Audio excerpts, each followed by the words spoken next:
Morning is Union Minister Mr. Hardeep Singh Puri from the petroleum sector. Mr. Hardeep Puri, a sad day as we wish goodbye to a legend, Ratan Tata, a man who has described what patriotism in deeds actually means. How would you remember Mr. Ratan Tata today, on the day this nation mourns his death but salutes him for being the man he was to India?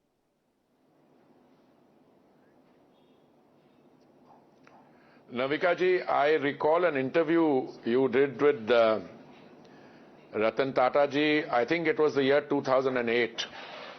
And normally we are used to saying that, it is after a great individual's lifetime that he or she is given the stamp of becoming or being regarded as a legend. I think no matter which way I look at it, Ratan Tata ji was a living legend, even in his lifetime. Why? Let me explain this to you. Look at the contribution that he personally made, and through his leadership, the Tata companies made to building the India of today. When the liberalization process started, and we started assuming outward oriented postures in 1991, that is the time when he assumed the leadership of the Tata Group. And no matter which sector you look at, I am more familiar of late with the work done by Tata Construction because they built our new Parliament building. I am aware of what they do in the airline sector. They've created fantastic brands. Vistara is a case in point. There are other airlines, and now they've reacquired Air India, which started its commercial journey there. If you look at their acquisition of brands outside India,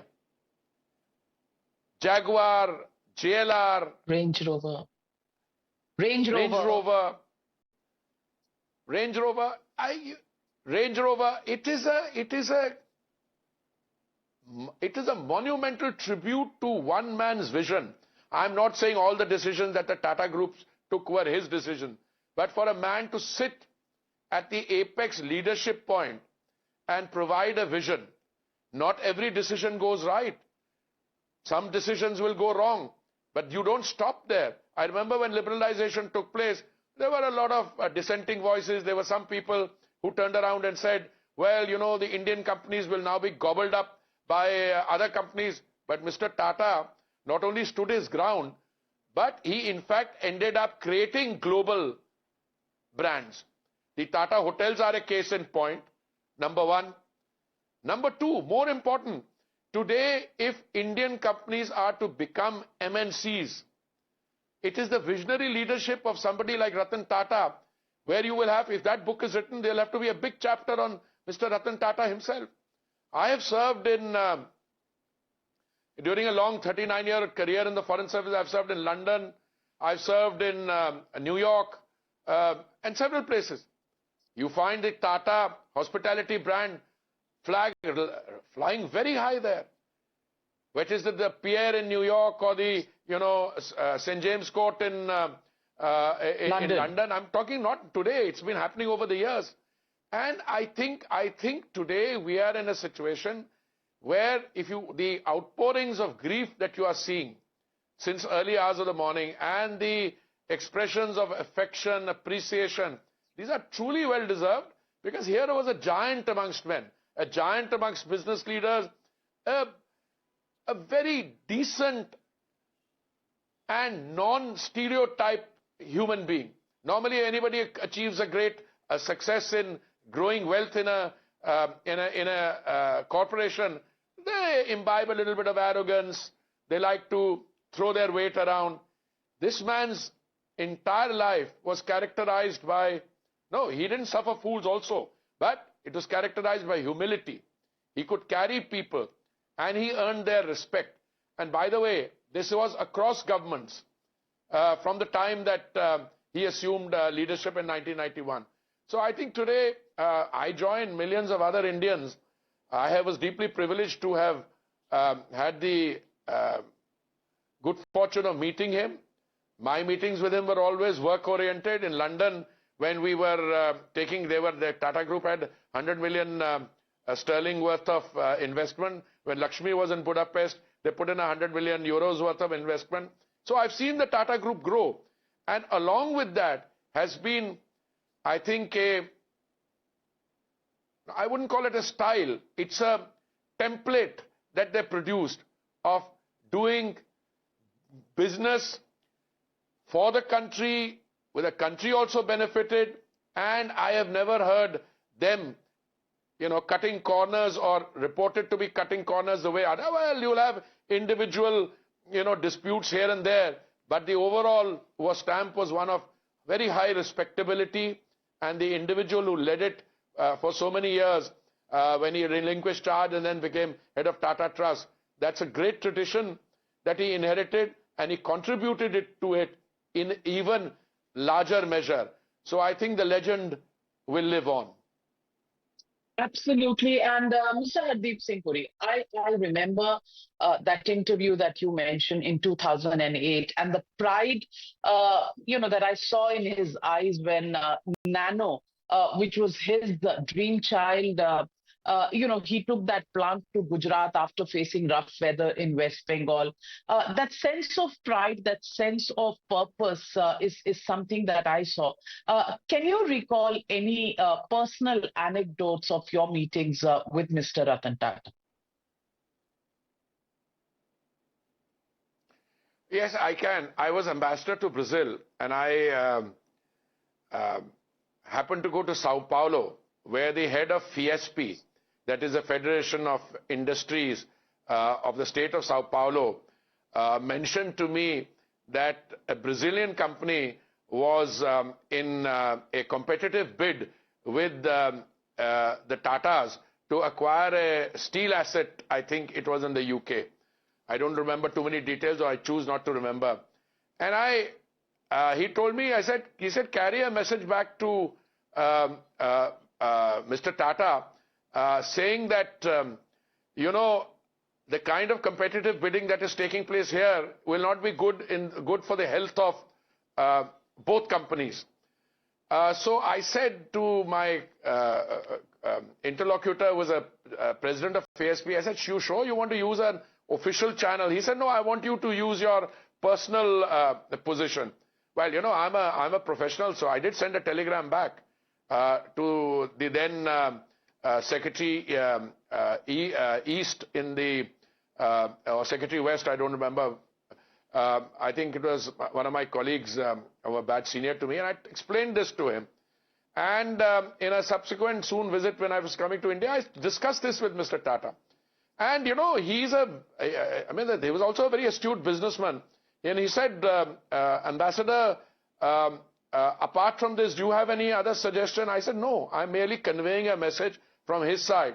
So he in a very quiet way said, please carry a message back and say that, we are determined to acquire the asset, but we will bid only up to a reasonable point. I carried the message back. Ultimately, the Tatas acquired that asset outside. Whether it was good or bad is not for me to judge.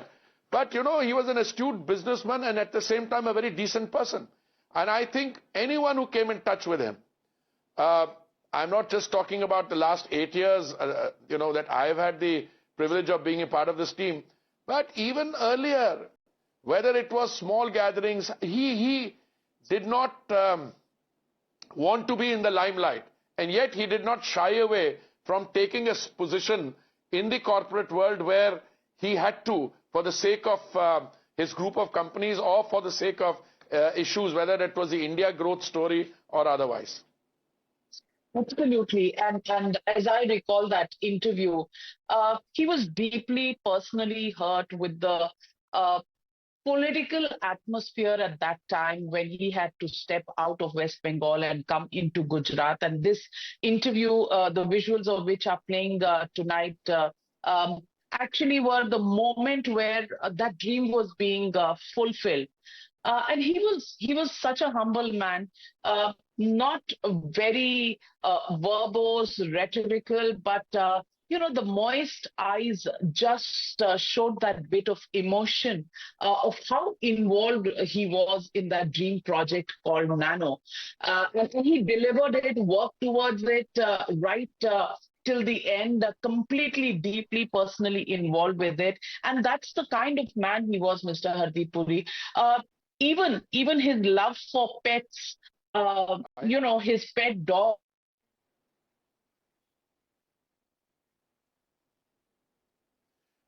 Navika, you're absolutely right. On the Nano story, let me tell you, the movement of the cars, manufacturing capacity from West Bengal to Gujarat was one thing.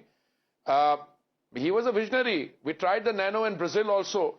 But not all dream projects, not all ideas meet commercial success. Sometimes a small idea results in a big success. But I never heard him in public, express the kind of feelings which any other human being would have after the way he was treated at that particular political juncture. That is one. And his love for pets, absolutely, you're 100% right. I mean, the stories are legion. People who have visited him tell you those stories. My last meeting with him was in Delhi. I had a collaborator called Mr. D.K. Berry, who I remember with great affection because he started his professional life under my father, and he was Mr. Tata's constant companion when he came to Delhi. So he brought him across to see me. I always offered to go and see Mr. Tata by sheer virtue of the fact that he's a senior. But no, he insisted on coming. And I remember that meeting. It was the days when we were, negotiating the privatization of Air India. There were people within the Tata group who had doubts about it because, as the saying goes, if you're a billionaire and you want to become a millionaire, acquire an airline. But, our view always was that if somebody can turn it around, it's the Tatas, and they won it in a bid, a fair and square bid. There was a reserve price and it went on. Every meeting with him was a learning point. I now regret a little. We have a common friend in Mumbai who, during my last visit, when he was not keeping well, I had expressed a desire to, go and say hello to him. And he tried to arrange it, but my program, somehow the meetings went on late and became very late in the evening. But I think the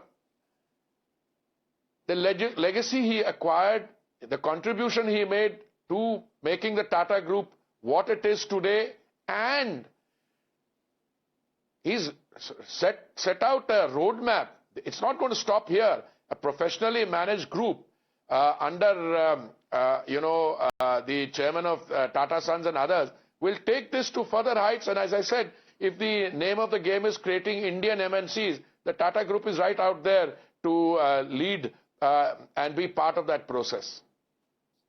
Absolutely, Mr. Hardeep Singh Puri. And for consumers who use their products, the name Tata actually signified dependability and trust. And those are, those are attributes that are very difficult to come by. Dependability and trust is what the Tata name means in India. And Mr. Ratan Tata actually personified them with his very affable, smiling, and humble exterior. A man who was a true patriot, really showing it through his deeds, maybe not just words. And that's Ratan Tata for us. We salute him as a nation, and thank you very much, Mr. Hardeep Singh Puri, for joining me with your personal anecdotes on Mr. Ratan Tata and an insight into his life and times. Thank you. Thank you very much.